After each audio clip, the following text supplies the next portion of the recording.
Okay, so welcome everyone. Thank you for joining us today for this conversation on the role of the international community in the Haitian crisis. I am Denise Yanovich, and I am the managing director of the Georgetown Americas Institute.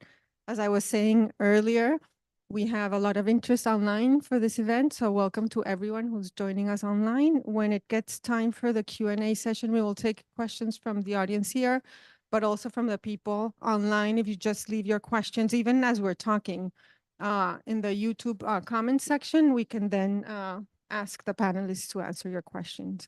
So before we get into the topic, brief introduction about the Georgetown Americas Institute and the event. The Institute was established in 2020, and it's a platform for dialogue, research, and impact around the key challenges facing Latin America and the hemisphere. The region remains the most democratic in the developing world, and its democracies have shown resilience and vitality despite challenging circumstances. Recently, however, there is growing evidence of democratic backsliding and economic instability and inequality in the Americas, and this will require greater engagement from interested parties to positively impact and devise solutions to the most pressing issues. As the Georgetown Americas Institute, we hope to bring issues from the region to the forefront of the conversation, both at Georgetown and Washington, D.C. Today, we are convening to discuss one of the most intractable issues in our region, the Haitian crisis. Haiti has descended into chaos since the assassination of President Jovenel Moïse. I always have problems pronouncing Moïse in July 2021. The government has lost legitimacy, and gangs now rule much of the country. The country's political elite seems stuck in a debate about the best path to hold new elections. The effect of the assassination was compounded by a strong earthquake that hit southern Haiti in September 2021, as well as by the impact of the Russia-Ukraine war that began in February 2022, which drove up food and fuel prices. Economic performance has been hobbled by these events, and in October 2022, President Ariel Henry requested support from the international community to help local police forces restore order. The international community has reacted cautiously to this request, and the UN-approved Kenyan support mission to the island was blocked by a Kenyan court. The political and economic instability in Haiti has great repercussions throughout the hemisphere. One of the most notable consequences that people focus here in the US is the migration of Haitian citizens. So to discuss the current situation in Haiti, we have convened an expert panel for our conversation on what should be the role of the international community. We will first hear from Robert Rennock, who will present a recent report on reducing instability and building resilience in Haiti. The report serves as a background and a starting point for our conversation today. Ambassador Page, who is here with us today, will follow, and we have asked her to talk about the best way to stabilize the security situation. And finally, Johnny Celestine will talk about how to promote economic growth and development. He was due to be with us here today. He will join us online. His flight got delayed, unfortunately. It's the things we encounter with travel. Horribly, since the pandemic, it's become even worse. I'm not going to go into all the details of our panelists' bios. You can find those on our website, but I will briefly mention that Robert Rennock is currently a senior advisor with International Capital Strategies, and previously he worked for over 30 years at the IMF, where he most recently served as deputy director of the Western Hemisphere Department. Susan Page is a professor of practice in international diplomacy at the University of Michigan and served as special representative of the Secretary General to the United Nations Mission for Justice Support to Haiti. And finally, Johnny Celestine is a deputy director in the New York City Mayor's Office of Minority and Women-Owned Business Enterprises and a faculty member at the Graduate Program in International Affairs at the New School University. And he is an active member of several civil society organizations in Haiti. So with that, I'll turn it over to you, Robert. Thank you. Thank you for being here. Haiti has descended into chaos since the assassination of President Moïse in July 2021. As Denise mentioned, the government's lost legitimacy. Gangs now rule much of the country. The political elites seem stuck in a debate about how to move forward, how to set a new election, what reforms you need to undertake to reach new elections. President Henry has requested support from the international community But the international community has been reacting cautiously, probably for several reasons. One is that there's a focus on conflicts elsewhere in the world. Other reasons are concerns about the effectiveness and legitimacy of the government, as well as the poor track record of previous interventions by the international community. While this caution is understandable, the international community seems to recognize that the political and economic instability in Haiti has repercussions throughout the region. The crisis in Haiti not only triggers migration from Haiti to the DR, the US, Canada, and elsewhere, but also creates a breeding ground for instability to spread to other countries. Most importantly, one can argue that the international community has a moral commitment to support the search for a solution in Haiti or any other fragile country in turmoil for that matter.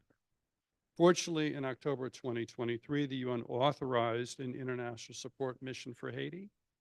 For a while, it looked like Kenya would lead the mission, but its courts have held up the departure of the mission. Yesterday, it was announced that Benin has offered to send troops to Haiti. So there is progress, but it's slow. My paper in the short summary this morning will review several issues one has to keep in mind when developing recommendations on ways to assist Haiti. These considerations include the fact that political instability and weak institutions have been the norm since Haiti won independence in 1804. The history of foreign countries' engagement with Haiti raises doubts, especially among Haitians, about the effectiveness of any future engagement. Also, the country has a long history of weak and unstable economic growth, which makes it difficult for the country to improve living standards by generating jobs and reducing poverty.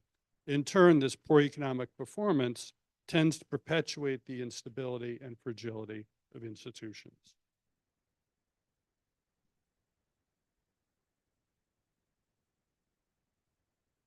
Before I turn to these issues, let me briefly review the recent developments in Haiti.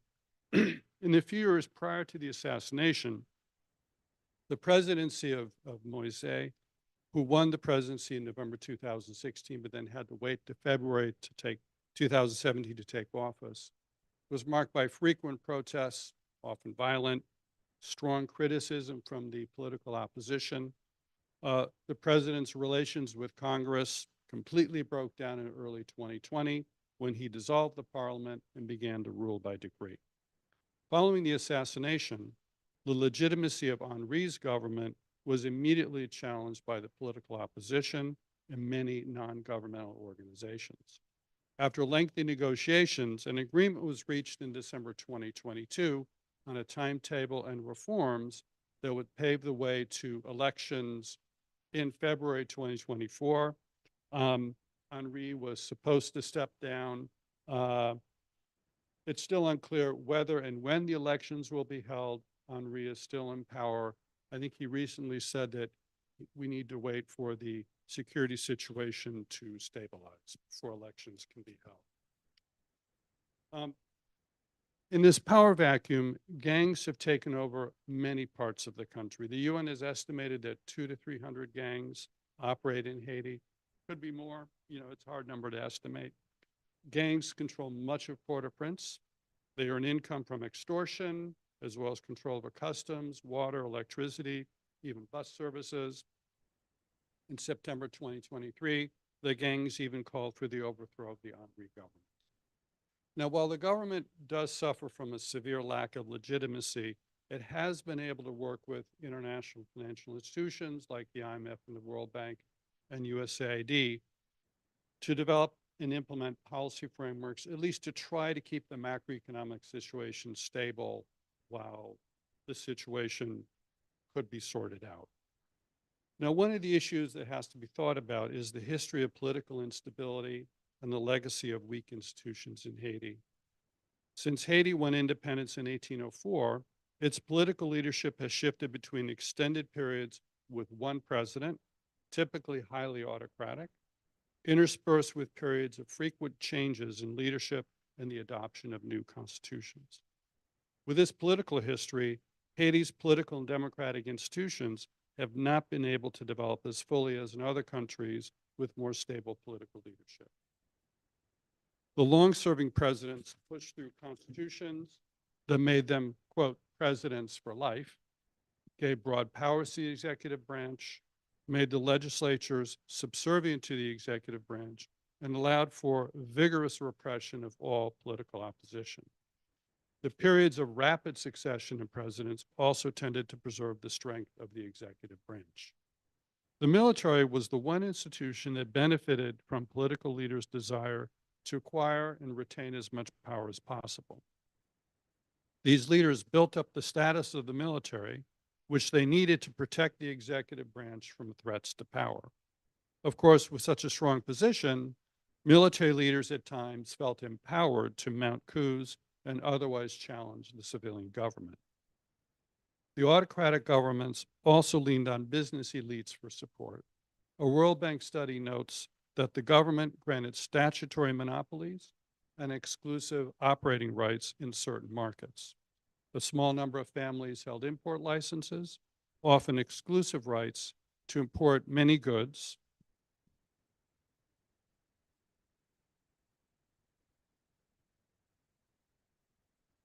And this has led to a high degree of concentration in many markets and has fostered corrupt business practices. Another issue is that foreign countries have often played a disruptive role. Foreign countries have played an outsized role in Haiti, but often to the detriment of Haiti, which makes Haitians less than enthusiastic about seeking assistance from the international community.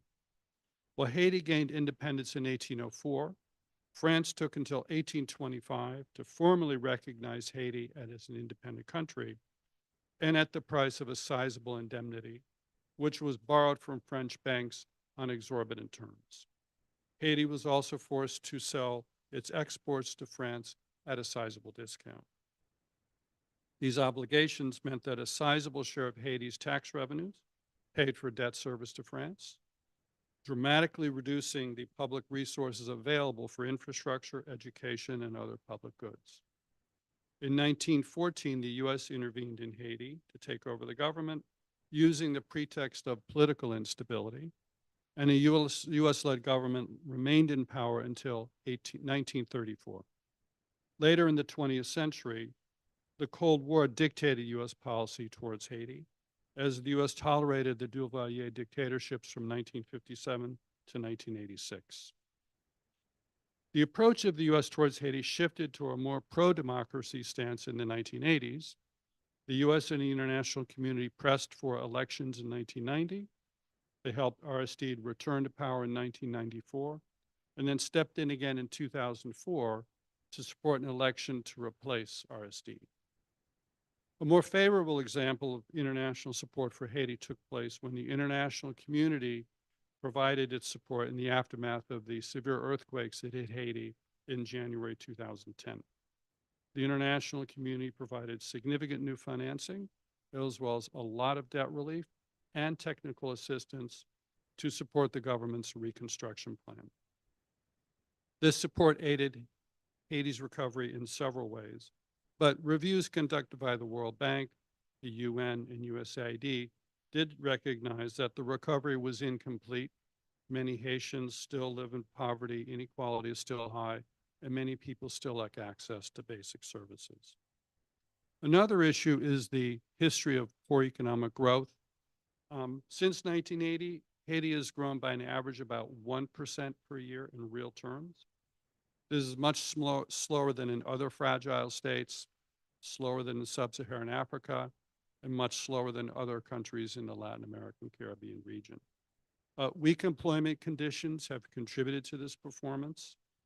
While Haiti's labor force has been expanding, the quality of human capital is a concern, and many of the migrants leaving Haiti come from the more skilled members of the labor force.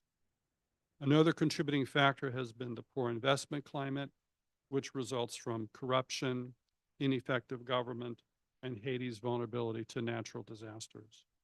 And Haiti has also experienced extremely poor performance in productivity growth. The government has a mixed record on establishing macroeconomic stability.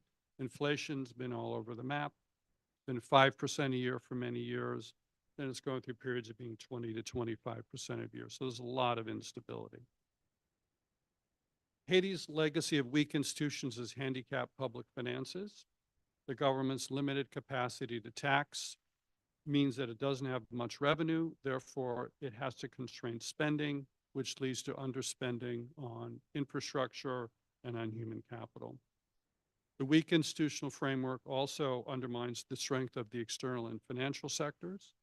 With bad productivity, high inflation, exports aren't competitive. So merchandise exports are about 5 to 6% of GDP. Uh, Imports cover demand for consumer goods, capital goods, intermediate goods. So there's a large trade deficit, which means remittances have to cover most of that gap, leaving a small current account deficit. There's very little foreign direct investment in Haiti. The banking system is very small as a share of GDP. A lot of it's dollarized, and many people don't participate in the formal banking system. With this sustained weak economic performance, poverty and inequality in Haiti have persisted in a self-perpetuating cycle. Slow growth means limited employment opportunities in the formal sector, low wages. The government lacks the resources and the capacity to put in place effective programs for social spending. Now, this sort of raises the question, well, what are the paths out of fragility? Haiti's been considered a fragile state for many years. The Fund for Peace puts together an index starting in 2006, and Haiti's been among the most fragile countries in the world persistently since then. A fragile state, well, they typically experience violent internal conflict, can range from high crime to outright civil war. The government is unable to maintain security and law and order, can't provide basic services, including benefits through a social safety net.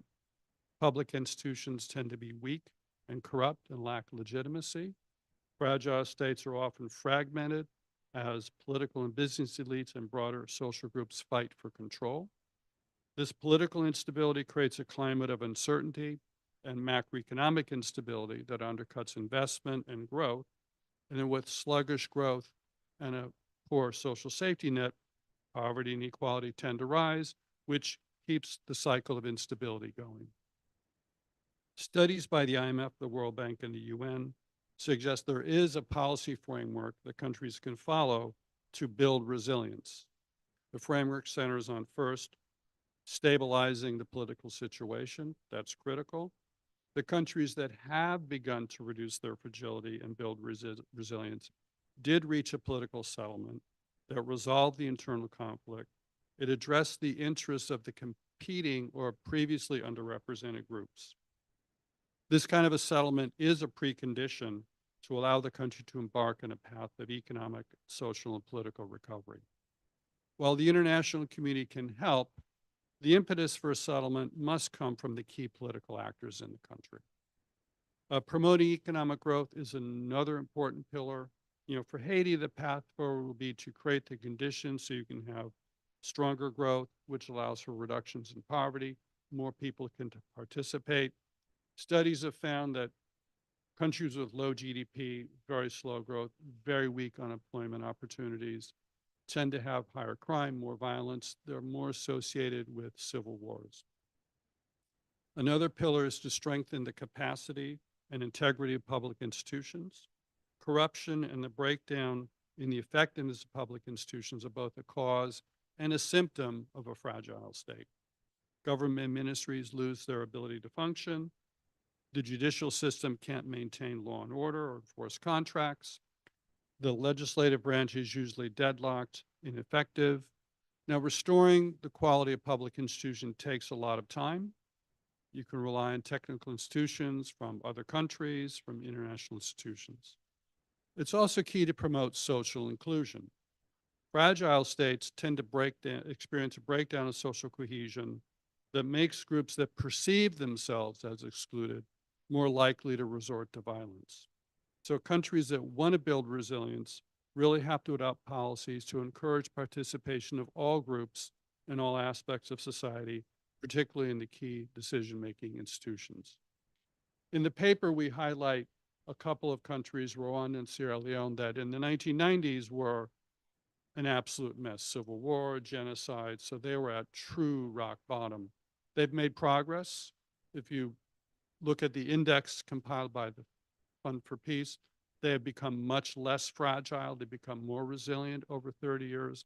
They've had periods of strong growth, but they have a long way to go. Poverty is still high. Inequality is still high. There are political issues, especially in Rwanda. So the message is that there is a path forward for Haiti. It takes a long time. We're talking about decades. Uh, and just to get to a point where you're stable, you can continue to grow. So it's a long path forward, but there is a way. Thank you. Thank you so much, Robert. It really sets the stage to continue with Ambassador Page's presentation on the issue of security. Generating political stability is a first step in terms of trying to bring a failed state out of that situation. So I welcome your remarks. Thank you very much. I guess mine is perhaps less a presentation and more of a commentary. I was saying to Denise and both of you earlier as we were walking in today that we've been having this same conversation for the last couple of years, and there's really not much to add to what we already know. I mean, historically, the US also failed to recognize Haiti for a longer period of time than France. For instance, France, yes, charged them an exorbitant amount of money that has never helped the country to get over that and succeed. But the United States didn't recognize Haiti until 1864, 60 years after they defeated the French and removed the shackles of enslavement. So, but even as recently as earlier this month, the US government, which continues to say that it doesn't pick winners and losers and it wants to see Haiti succeed and they listen to all voices, it's not really true in practice, because earlier this month they said they would like to see Ariel Henry remain in power until the elections, which we've just heard are who knows when. Yeah, sure. Initially, February of 2024, which the US didn't like and was pushing for elections beforehand. The US was obviously not alone in that, but simply holding elections does not make a country democratic. So one of the big issues that, again, is not unknown is that if we had the political will, we could do something about some of the insecurity. We know where the arms are coming from, the United States. We know where they're going, into Haiti. We know the ports. We could stop that. That it's not rocket science. We do that all over the world when we want to. We could help Haiti actually increase their tax revenue from the ports, regain control over their borders. We could stop sending Haitians back to Haiti. We've evacuated most of our embassies, international missions, NGOs, because of the insecurity. But it's okay for us to send Haitians back to a country that we have frankly helped to destabilize. So even all of the assistance that went to Haiti after the 2010 earthquake, most of it didn't actually go to Haitians. It went to NGOs, and it did not actually go to the people who were suffering, in addition to the fact that, unfortunately, the UN brought in cholera from one of its peacekeeping forces into Haiti. And what to me is shocking is that although we could have legal arguments about liability and whatnot, but the police force from Nepal, which was responsible for the cholera. I mean, now granted, this was not some intentional act. It's not as if they went down to the river and did their business, but the infrastructure that was lacking. But we continued to have in Haiti police contributing. Nepal continued to be a police contributing country until the end of peacekeeping in Haiti, at least until the end of the police part of the peacekeeping mission. That just, I mean, to me, would be unthinkable if I were a Haitian citizen. That would be just incredible to know that, even if it's not those individuals who, you know, were responsible. Secondly, the United, or maybe thirdly, I'm not sure what number I'm on, but next I would say that in terms of the insecurity is tied into the governance challenges. As long as powerful countries, not only the United States, we're not the only ones, but we basically helped President Moise stay in power beyond what was supposed to be his term. We did not step up really and say, wait a minute, you can't dissolve the parliament. You cannot just not reappoint judges. You have to take Petrocaribe seriously and all of the claims of corruption, mismanagement, misuse of the funds, and basically said, it's okay. So if we really want to do something about it, of course, the Haitians don't have very much confidence. They had the whole Montana Accords. They had lengthy conversations. This started before President Moise was killed. I'm certainly not suggesting that the Montana Accord is or was the only possible thing, but there was a structure. There was, you didn't even have to say, we endorse the Montana Accord and everything in it, but they laid out some of the key priorities that pretty much everyone in the country agreed on. But when the international community decides we're going to put in place a prime minister who, yes, had been selected but not sworn in when President Moise was killed, and insisted that the prime minister who was in place had to go, but there was nothing in the Constitution that provided for an unsworn in, unaccountable prime minister. He has no credibility in the country, no legitimacy, and yet we continue to back someone that the majority of the population does not see as legitimate. So when you think about the Kenyans maybe leading this security force, people do want to see a change. They do want some sort of real security, not necessarily that it should be in this way, but even so, that mission, the Kenyan mission or the MSS, is very ill-defined. It's unclear. And yet the international community has been robustly supporting the PNH, the Police Nationale d'Haïti, for years. But despite our technical assistance and our advice and our guidance and our training, the average police officer of the PNH is not even receiving his salary.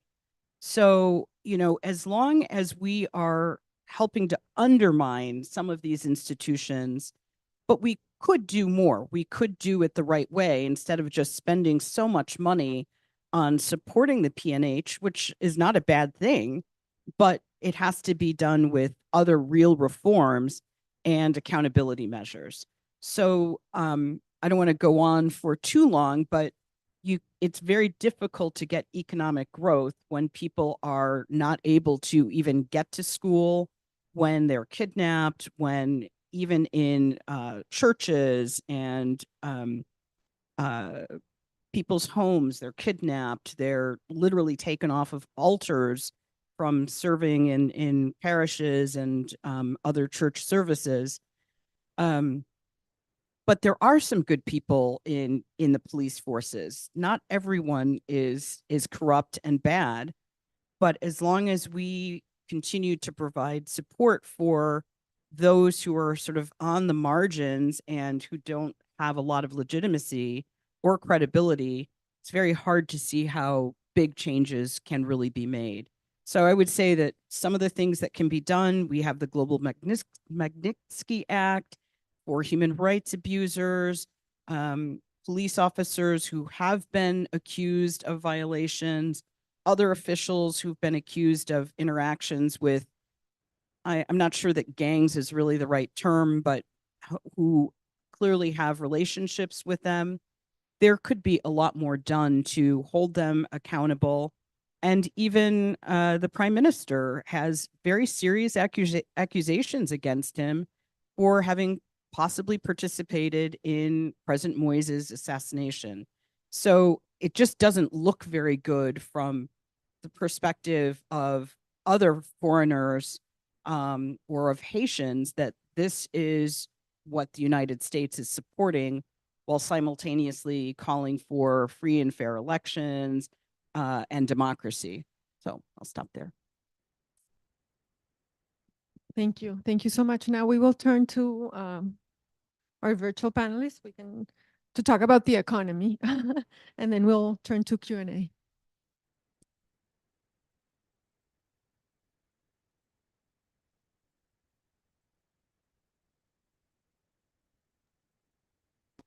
All right, I think I'm on. You are, yes. yes. See Thank myself. you. Wonderful. Well, thank you very much for inviting me to this panel. First, I want to thank Georgetown Americas Institute for initiating this conversation on Haiti and inviting this esteemed panel and the panelists that have spoken before. I also want to acknowledge those who are in the room who will get to enjoy this wonderful sandwiches that I've heard that are very famous in Washington, D.C., and that I will miss. I did try. It took me 4 hours, and the flights were canceled multiple times. So I had to come back home and do this virtually. And finally, I just want to acknowledge many of my Haitian friends who are following this, and I want to say good morning, bonjour, and aye bobo pour tout le monde. First, I think it's important to acknowledge the complexity of Haiti's development challenges, as the previous panelists have clearly articulated. Of course, Haiti has had a very checkered history with international support, as the ambassador just mentioned. My approach today wants to account for really the interplay between culture, local agency, and the role of the international actors in fostering a sustainable economic progress in Haiti. And as I dive into this question, there's some other things that sort of come to mind to me. I want to be centrally focused on the question, which is, how can the international community support Haiti's economic recovery? And of course, talking a little bit about the institutional reforms that should be undertaken. Again, I think it's important to acknowledge that there are cultural dynamics at play that shape Haiti's social, political, and economic landscape.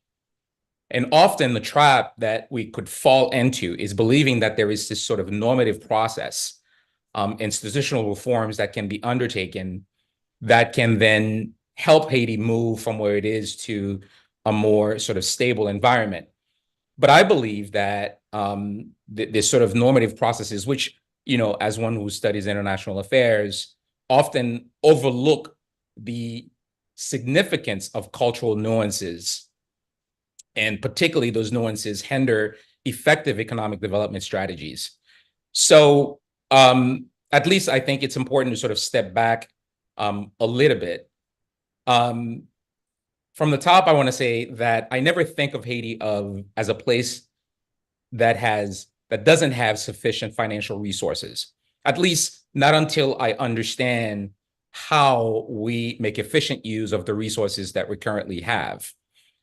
So my default position in every sort of analytical process that I undertake stems from a place that is about self-determination, and that requires a certain level of commitment and self-sacrifice. And yet what we've seen is a disconnect between the citizen and their active participation in whatever project is being implemented and for Haiti. And I think this has created a total misalignment of expectations and of accountability. I hear fellow Haitians, we make the claim that the international community has not done anything for Haiti. But then on the ground, I see people blocking the street saying we need the international community to do X, Y, or Z. I also believe that what is worse sometimes is that there has been, this has caused what we can call sort of in economic theories, a moral hazard. It shows up both at the micro and at the macro levels, where visibly people are not connecting their tax money, whether they pay it or not, with a hospital, a clinic, or a road that is built. And so sometimes you'll see them out there, they'll destroy a clinic or cut the road or whatever it is. So there isn't this connection between the fact that they paid for this road because it came from international donors and the belief that these donors will come back and build it again. So this has been, this relationship between state and citizen has been broken. And I've made the same argument to my fellow Haitian Americans in the diaspora in terms of our remittances back to Haiti, which has caused, I believe, this moral hazard as well. But there's a lot of literature that is on that particular point. So I don't need to sort of spend too much time on it. So I think we need to step back and think about the Haitian population has built really deep skepticism towards centralized authority and systems that have been used as tools of oppression historically. And unfortunately, Haitians have not had this kind of normative experience that people have had with sort of the state. And this is really coming out from the time of enslavement, where l'État, the state, it is a tool for repression and subjugation. One can imagine a Haitian being born in some commune where there is no schools, no courts, no hospitals, no clinics, no police station. In the few times where they have to interact with the state, that interaction is really about when they need to get something, the state is trying to extract something from them, but the state has not ever offered anything back. The history is long. We have the Maroons. We have John Henry Gonzalez, who talked about in Maroon Nation, a history of revolutionary Haiti. He said, quote, it's mapped out how Haiti's legacy of runaway communities and land conflict was a formative as the Haitian Revolution and development of the country's characteristic, which was agrarian, mercantile, and religious institution.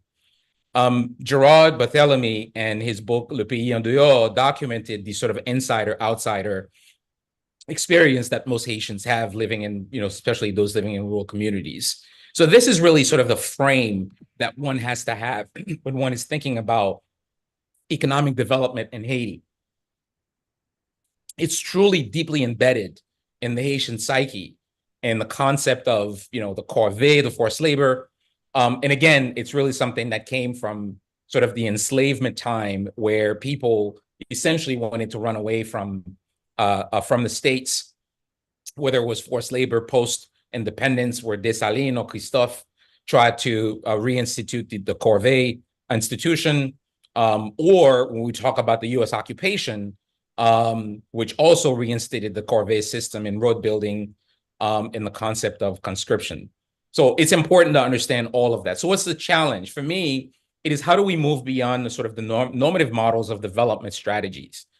This question for me demands that we are intentional about avoiding the pitfalls of what I call imposition. So when we think about, the way that we develop a country, whether it's its economy or its political system or its social system, I think there are many pitfalls of imposing those things on those things.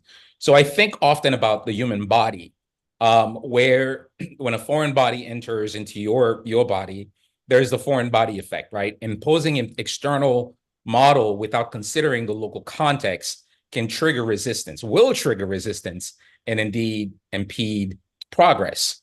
I also believe that there is a need for organic evolution. So development for me should be a collaborative process where you can graft existing cultural context into new, sort of new ideas, but that has to be done in a way that is respectful of local agency. And then finally, I think there is sort of the importance of having humility. International actors must listen and learn and partner with local communities for effective projects and development. We can take examples. I know in the paper, Rwanda was looked at as a model. One quick example about Rwanda, if we saw, for example, post-genocide, how they build a justice system that in a normative process, we would have said, well, you build the justice systems with judges that are not corrupt, and you build sort of the infrastructure where people will be judged, et cetera, et cetera. But what they did instead was that they integrated their traditional system into a modern system of justice. They instituted what is called the Grakaka system, where communities at the local level elected judges to hear the trials of genocide suspects and those who were accused of crimes. And so this really was a way of kind of merging the kind of systems that we would want to see, a judicial system that we understand in the West, with the cultural ways in which the Rwandans lived. So if we can imagine and sort of project this model into Haiti, we could take example of healthcare system, for example, where rather than saying, well, we need to have these kind of structures, the hospitals, the clinic, and that's the way that they should be built, we should be thinking about, for example, how do we integrate what currently exists in Haitian culture, which was the voodoo priests, the Unga, the Mambos, who were the ones who were really there, particularly in remote areas of the countries, and serving. And so how do you sort of bring these people into the fold and make them part of the value chain or the supply chain of healthcare services? So the lesson here is really respecting local knowledge and cultural heritage when we think about sustainable development. In 2021, USAID Administrator Ms. Samantha Power offered a new vision for global development. She said, quote, "We must offer people not a vision merely of international development, but a vision of inclusive development." But sadly, old habits are hard to break. So just like the Global Fragility Act, we are not seeing those changes in real time in Haiti. So I think, those were good instincts, and we need to build on them.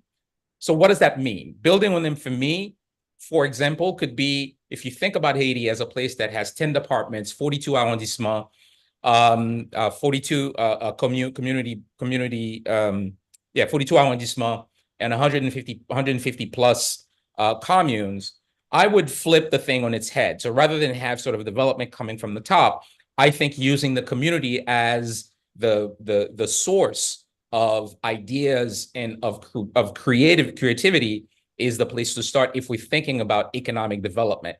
It's important because, as I mentioned earlier, there's a disconnect between the state and the citizen. There is deep mistrust that have been built through the centuries between the state and the citizens. That needs to be reweaved back together.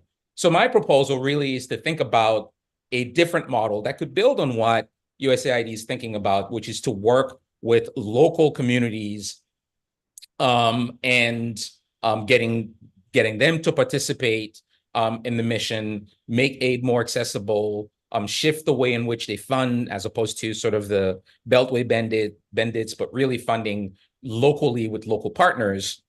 Having been on the funding side in philanthropy, I know sometimes that could be very difficult, but that is the way we need to go if we want to think about growing Haiti's economy.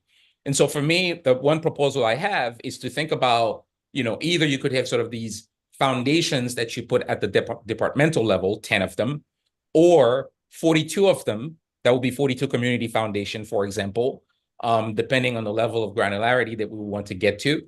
And each foundation would be governed by a board that is comprised of respected and trusted community members, ensuring that there's local community leadership and accountability.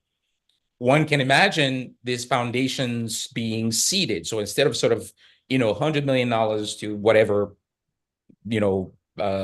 whatever company, whatever organization that is sitting in Washington, D.C. right now, looking at how do you, for example, an arrondissement has 5 communes in it, and you would say you would sort of allocate 50 million goods, so that arrondissement would get, would get 130 million goods, so that arrondissement would get 150 million goods, which would be approximately about $1.1 million. This would ensure, of course, it would ensure equitable distribution. So if you have 5 communes, it would be 5 times 30. If you have 10, it would be 10 times 30, et cetera, et cetera. I would tie it to diaspora remittances to the extent possible. So, for example, rather than parents, or family members or friends sending money directly to each family member, one can imagine a system in which parents or family who are abroad would pay into a system or pay into the foundation to support community, would support a community school, meaning that a public school, right? That would ensure that those schools have the resources that they need to grow. That would also ensure that the parents, that the community members would be involved and engaged in the governance of that school. And I believe this is a way to begin to sort of rebuild the trust that is needed, because I think until and unless we build that trust between the citizens and between citizens and the state, any economic efforts that we undertake, to me, would be sort of, it's a leaky bucket. There will be just a little bit that would sort of stay, but a lot of it would just go away because you don't have a solid foundation to build upon. So I will close just by stating, that when I think about the Haitian economy, I think about the cultural aspect that needs to be taken into consideration, and the ability for us to really kind of make sure that we do that in a respectful way, so that you don't have that foreign body effect where people reject it simply because it's coming from somewhere external. I believe that there has to be sort of this organic evolution where you have this really collaborative process in which you are not only respectful of existing cultural aspect of the country, but then you graft new model into that so that you build something new. We need to be very creative about that. And lastly, of course, is the aspect of humility that we need to have as we think about Haiti. So those are the lessons that I think I would want to bring from an economic perspective. Again, sending money to Haiti, doing projects in Haiti, some of it, obviously, if you throw it on the wall, some of it will stick, but a lot of it will fall. And for me, we need to really think about how do we bridge this significant trust gap that would then enable us to shift from an exogenous development strategy to something that is more endogenous. So something that is much more rooted in Haiti's development process, moving away from relying on top-down approaches where you are dealing with the same corrupt government, corrupt elite, to something that really brings the community, brings the population into the fold, and creating something that is more innovative, something that is more community driven, that builds trust from the bottom, ensures that you have that solid foundation that allows you to build a stronger economy. So thank you so much. I'll stop here, and I'll take questions going forward. Thank you. Thank you so much, Johnny, for that, those inspiring remarks, and for highlighting the importance of looking at Haitians and collaborating locally and building any initiative from the bottom up. And inspired by those remarks, I wanted to ask the 3 panelists how we can use that same framework to think about security. Is there a way, because without basic security, without gangs dominating most of the economic activity in the country, it's impossible to implement a project as ambitious as the one Johnny has presented to us. So as the international community is looking at this UN-led mission to Haiti to prop up security, is there a way to work locally? Is there any institution that represents Haitians, that Haitians feel close to, that could be tapped into to improve the security situation in the country. So Ambassador Page, we could start. Thank you very much. And Johnny, it's great to see you on screen, even if not here in person. I agree with much of what all of our colleagues have said. There are plenty of local institutions that are there that are on the ground. Maybe we won't call them all institutions, you know, and I put that in quotes, but there are organizations, there are people that are doing this every single day. And part of the problem, you know, and I don't want to be in the trap of just talking about the problems and what is not working, but if, you know, when I think about, for instance, I mean, I lived and worked in Rwanda both before and after the genocide, and I know the system very well and how they created Gachacha. It has its, I mean, you mentioned this in your paper. I mean, it had its detractors as well. But it was also something that was adapted for an enormously challenging situation, which was never meant to be used by this traditional measure. That's okay in certain circumstances because they had just tons and tons of people who were either in prison or were, you know, looked at askance by their neighbors. So, you know, perhaps they didn't have that much of a choice. But we are unaccustomed to thinking about the traditional models that exist in local communities. And I'm thinking, and I'm probably going to get the name wrong, but something called Konbit. Is that the right to say it? Yes, you got it right. Okay, great. Now, I don't know that much about it because most of us working in Haiti are basically stuck in the capital. And when we go outside of the capital, it's for a particular mission purpose or some other reason to visit something that we are supporting as whatever the donor agency, et cetera.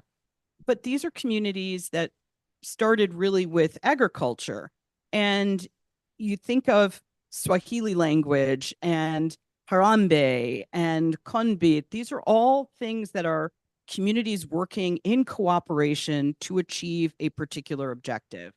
And this has been going on, but we are, as Johnny says, so used to thinking about top level down that we eliminate the smaller, small scale workers who are just day to day doing very important things, but get very little notice. So these are some of the things that I think really can be done. And if we would only listen to what is actually occurring and see what has been working, but we do have to have people get outside of the capital and working only with the big companies and the, you know, bigger agencies. And that means that our local employees of whatever agency you work for, they're the ones, and it doesn't have to be a formal, you know, worker, just Haitians who are on the ground in all of these different communities, they know what works.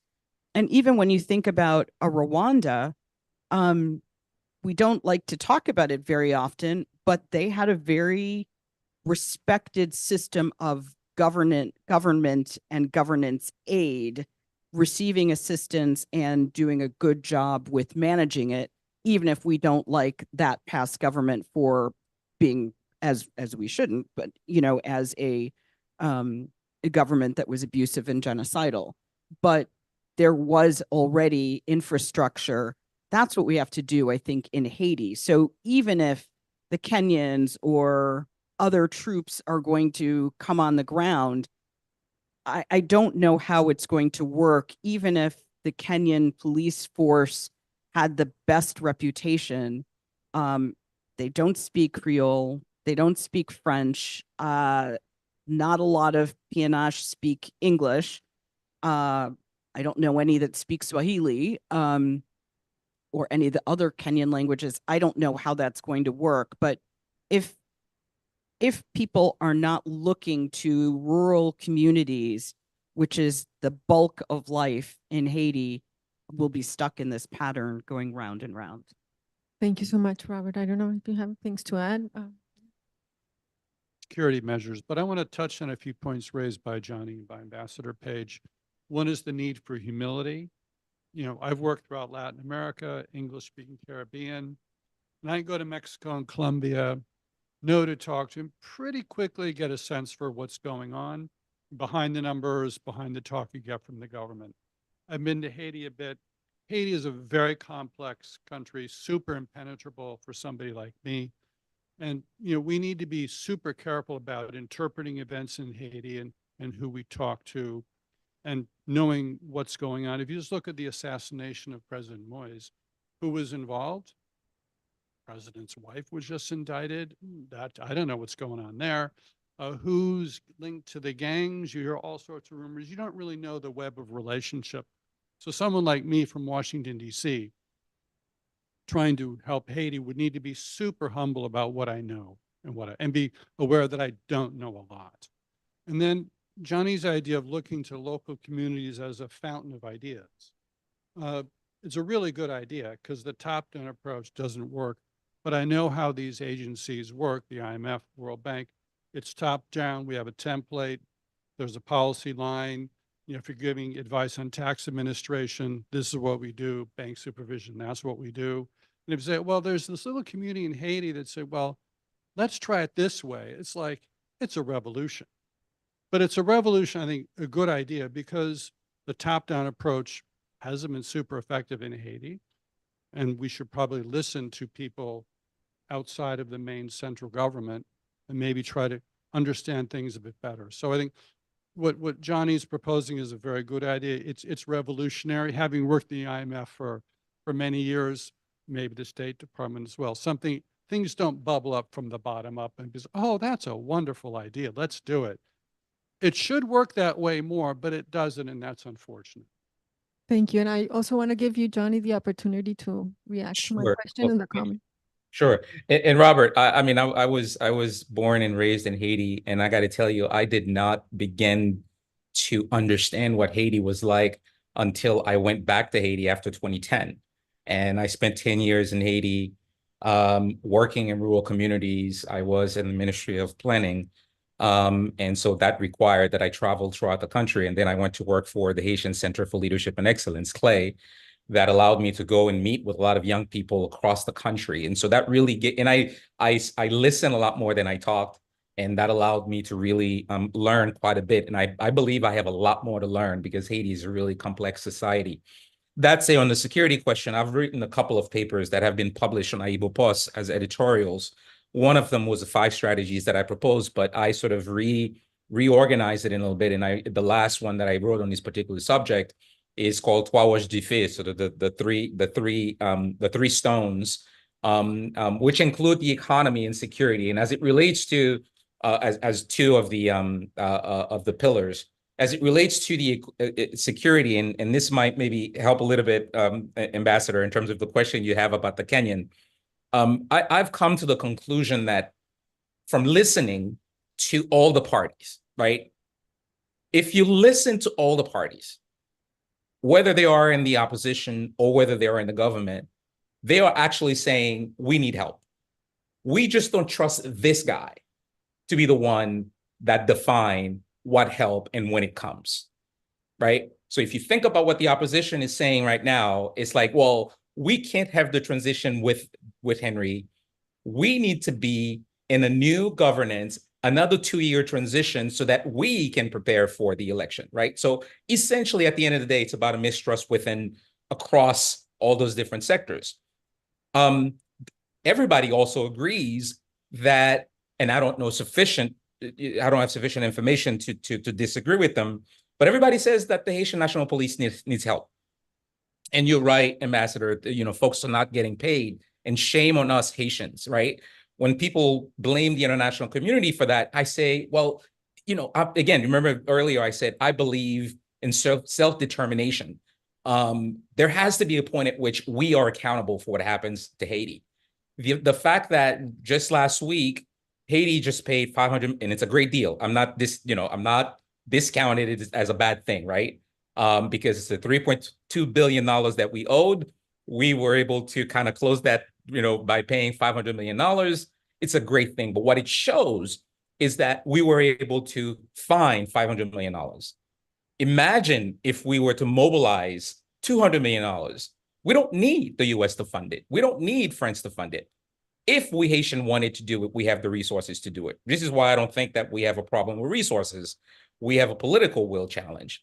Lastly, I'll say, as it relates to the Kenyans and the missions and the security questions, what I had proposed before is that I think we need to reinforce Haiti's elite units.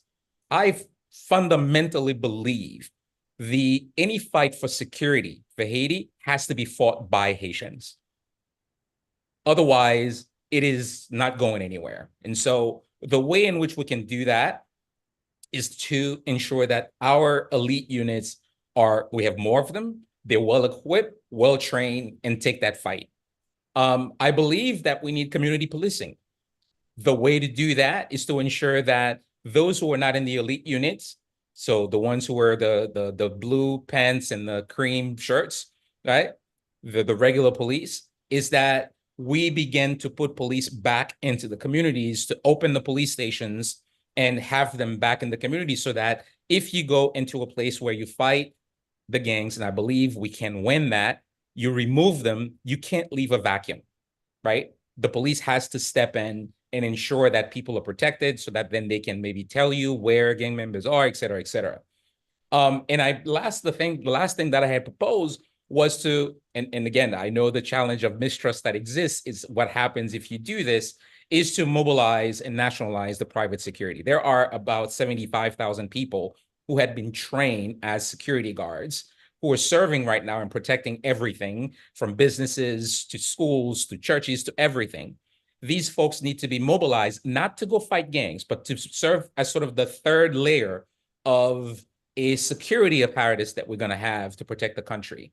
And lastly, I think whether it is the Kenyans or anybody else, I believe that what has been happening with the police, the good ones in particular, the way in which they're being killed and have to leave their homes, I am concerned. And I think if you watch the Haitian news, you'll see police brutality and all that kind of stuff that's happened. I believe an external force that is there to accompany. I remember in 2012, 2013, New York City had a walk along. So you had New York City police officers walking the streets with local Haitian police officers.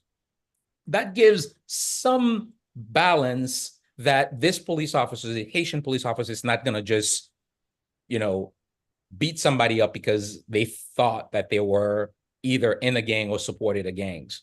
So maybe the Kenyan could play that role. Maybe it's not the Kenyan, it's somebody else.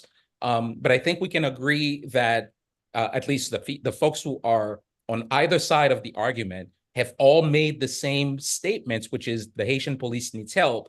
I just don't believe that support need to be the tip of the spear. I believe if we are to take our country back, it has to be Haitians that do it, and other folks can help on the background. Thank you.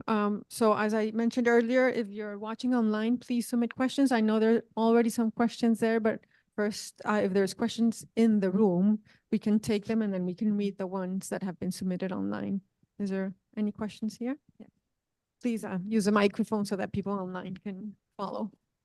Hi, thank you all very much for a really excellent discussion. Great study you provided, and Robert and Ambassador, I can't disagree with anything anybody said.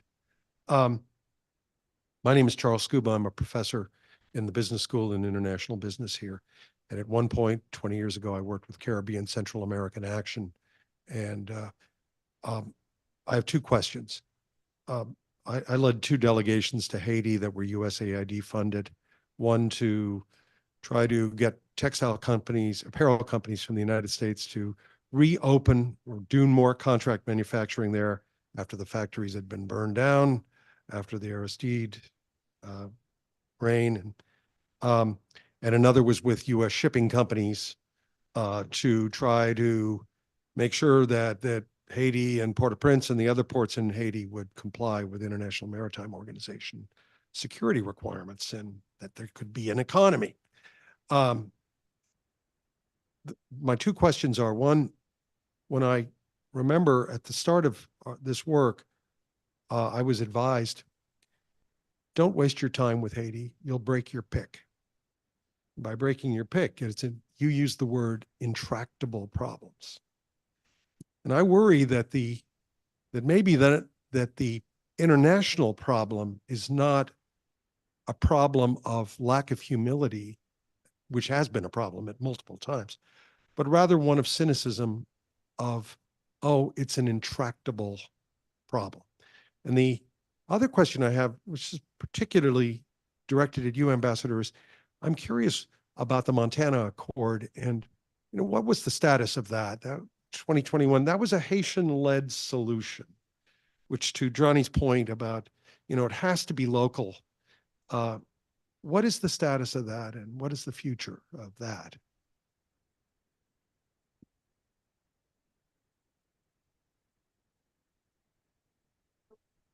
Johnny might know more about the current status, but I also wrote a policy paper for the Council on Foreign Relations. Now it seems so ridiculous, but back in September of 2022. And I think most of the recommendations, I'm not sure that I would change, except that the status of the Montana Accord is that essentially the international community did not really embrace it and sidelined them, as encouraged greater participation, even though there was quite a widespread amount of participation and agreement on the top lines, at least on what needed to happen. But I think in part that governments have a hard time working with nebulous organizations that are not organized along a political party line. And that's not really the way that Haiti has been shaped. It's not a political party system. Yes, they have political parties, but they're kind of personalities, and civil society organizations have kind of morphed into other things, human rights organizations. So, but that means that there are lots of different actors with lots of different views, and that's not necessarily a bad thing. So I think one of the hard things is that the international community, again, says that it's interested in Haitian views and Haitian-led solutions, but then continues to support an imposed prime minister. So that's one of the problems. I think in terms of the other solutions, that the community-based, community-driven, I don't think anybody disagrees with the necessity for that. But no problem. I just don't think that anything is intractable. It may not be solved in my lifetime, or it may not be solved in the way that, Haitian person X would like, but they have resolutions. It's getting those voices heard, and how can they penetrate these very strong international forces, which are kind of maintaining the negative status quo. Thank you. Robert, I don't know if you want to comment. The intractability issue and staffing, I'm not surprised that people said, don't go near Haiti, nothing will change. In institutions like the IMF and the World Bank, people tend to migrate to countries where it's seen as you can get things done, you get accomplishments. Haiti is constantly difficult, hard to get things done. But I personally believe that international institutions should be paying more attention to countries like Haiti, changing the internal incentives. The IMF, what do we say about the US? We write nice reports, but there are millions of people writing good reports about the US. Mexico has many very talented people, but we can bring expertise to bear in places like Haiti and try to make a difference. So there's an issue of the incentives. and that I'm not changing that.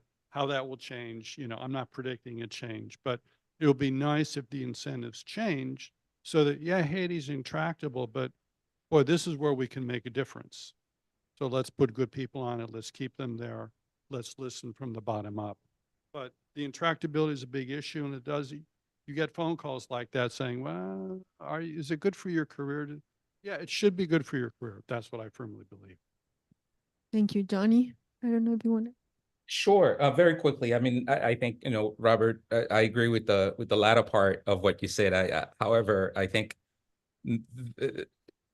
if you go to Haiti today and you did a poll, I'd bet good money that 9.8 out of 10 people will tell you they don't want anything to do with IMF. And I think you know that, right? I think, because I do think that the challenge is that, again, we come at this from a normative perspective, right? So IMF would come in and say, look, look at your budget today, the oil, the gas that you are, sponsoring. I don't know what the term is. I forgot it. And that you can't support it. You need to cut it out, right? And it's a right thing to do. That makes sense, except that it doesn't make sense, right? Because for 99.9% of the people, I'm not talking about the 1%, 0.1% who do benefit, right? The only thing they get from government is this subvention, that help, right? So now you cut that out. I get nothing else, right? And so you once again disconnect the population, and it's not the policy itself from a normative perspective makes sense, right? But in the context of Haiti, it doesn't. And by the way, we subsidize stuff all over the place, including here in the United States. We subsidize oil, we subsidize corn, we subsidize all kinds of stuff because there is a rationale for subsidizing it. You can't touch the corn industry. Otherwise, you'll be kicked out of office. We know that. And yet, because there isn't this connection, we are allowed to do that and put pressure on the Haitian government to do that. And then create this spiral of distrust, of disconnect between people and government, which then whatever policy you bring in, however great it is, they're not going to accept it. For Haiti being an extractable problem, I think that we've seen where pockets of success work.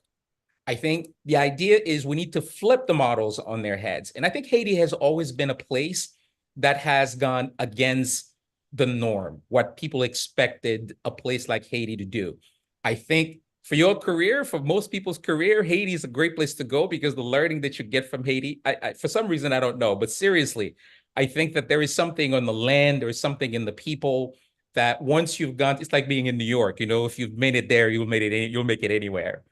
So I do believe that that it's not an extractable place.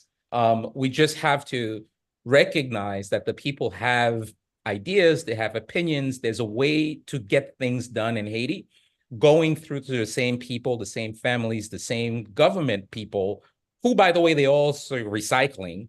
It's all the same.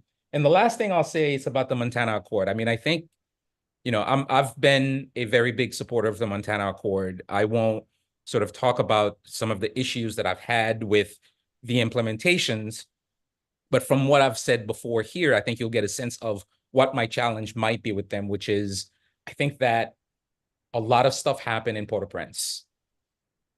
Anything that needs to happen in Haiti begins in the rural areas. And there was a disconnect between we made the decision, there was a lot of energy behind it, but the grassroots, like it was a tree, it was started to grow, but it really didn't have roots. I believe they can still change that.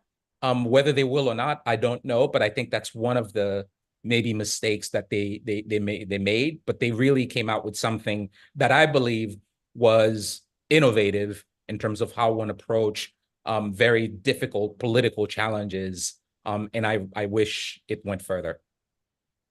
Thank you. We have 15 minutes left, so I would like to take two questions together online. Kate will read them out. So our first question was also on the Montana Accords, which I feel like's probably been covered.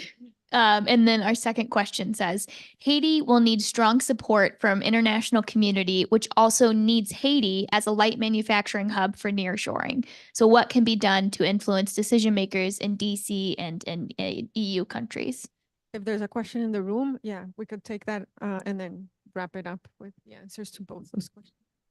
So there are textile companies located in the northern part of Haiti, such as Codevi and Caracol.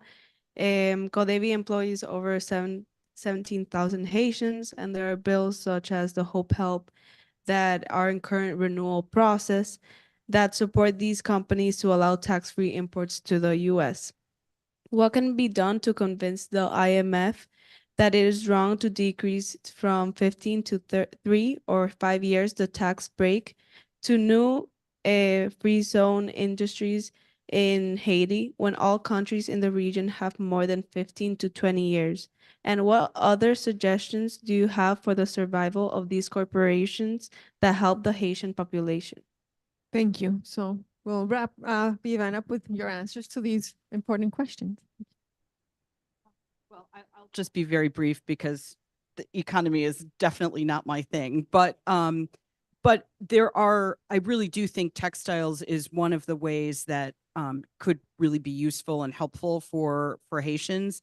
And again, as I think all of us have said, really things have to start in the rural areas. That's where things are happening, and that's where people have need the most. And not everything happens in Port-au-Prince, but it does need that. I mean, even with the Montana Accord, what Johnny said, I mean, I can't speak too much about how much there was a lack of rural participation, but there was a lot of participation from a number of different entities, but there was also a lot of pressure put on the leaders of the Montana Accord. You need to broaden it to other political parties, and you need to broaden your outreach to, again, these sort of established entities. And that is one of the reasons that sometimes the rural communities get left out. But I'll leave the rest to the rest of you guys. In Haiti, in theory, excellent idea. Look at the DR. The DR has done a lot with light manufacturing assembly going to the U.S. The DR is a very prosperous country. Mexico is benefiting from a lot of big-time nearshoring. You know, Tesla setting up a factory in Nuevo Leon. Amazon's moving in. BYD, the Chinese firm, may be moving in as well. So, but Haiti needs to resolve some fundamental issues of security, governance, where we can get a significant amount of nearshoring in, getting goods through the ports safely without a lot of corruption, et cetera. So I think that's something that won't be happening in the near term in a big way, maybe some light assembly, but major nearshoring. It should happen, but it's not going to be happening soon. I don't know about the IMF's recommendation on this particular tax break. I'm not involved there anymore. But I think the IMF has a point of view, and I think Johnny hit into this, that fuel price subsidies, a major hole in the budget. Touching it is like really damaging politically for obvious reasons. Lots of countries have subsidies. The US is no saint when it comes to that. So Johnny's absolutely right. But Haiti's got a fiscal issue of insufficient revenues. They need more social spending. They need to spend money on schools. Whether that's at the local level or from the center isn't as important as it's got to be financed somehow without a lot of expensive borrowing. And so, you know, maybe Haiti would want to retain the fuel price subsidy. I mean, the international community's been after Haiti about this for decades. It's a tough issue. But what other revenue sources are there? And how do you fund better social programs? You need money to pay for schools and hospitals. The quality is another issue. So, so the IMF's looking at the overall financing envelope for government spending. The IMF would be happy to see much more government spending in Haiti. It needs more. It's very low, like 10 or 11% of GDP. You know, Mexico has like 20, 25%. Argentina's at 35%. The OECD is at 35% of GDP. So Haiti's really low in terms of spending, but it's got to be financed in a way that doesn't generate a lot of debt that Haiti can't afford. And so the general issue is, how do you generate resources for the government? And then if you do that in a way that makes sense, then you can have tax breaks for free trade zones. Many countries do it. Maybe you can have your oil price subsidy. That's fine. So the general issue is, how do you pay for the government? What services does it provide? And the IMF can look at the overall financing envelope and then work with Haitians, other places to think of the quality of those services. But there's a big fiscal problem in Haiti. Not the deficit, but it's the level of spending and how do you pay for it. Johnny, before I turn it over to you, Ambassador Page wants to add a comment. Quick things. I mean, one is Johnny's right. Well, guess what? Haiti just managed to find $50 million to repay Venezuela. 500, sorry. So it's not that they can't find money when they want to. And then secondly, there are ways, for instance, with all of the money stolen from the Petrocaribe projects, I mean, there should be a way to go after that. I mean, these were some of the things that I was advocating for and that Haitians were advocating for. Where did that money go? And you can get it back and you can make some of these expenditures. So it's, to say that Haiti is poor and needs, all of these additional, it's not to say they don't need assistance, but if you had better governance and you had less people propping up corrupt government, then maybe you could go after where the revenues actually are somewhere in somebody's bank account. Thanks. Thank you. Now, Johnny, you have the honor to close the event and have the last Oh, wow. word. So No pressure, no pressure. Okay. Well, let me just on the textile point. I mean, I think I do talk to a lot of friends around about the issues. We have debates about it. Of course, there are people who have sort of different perspective on this. There are folks who believe that the textile industry is one that is abusing Haitians and therefore they should get rid of them and all that kind of stuff.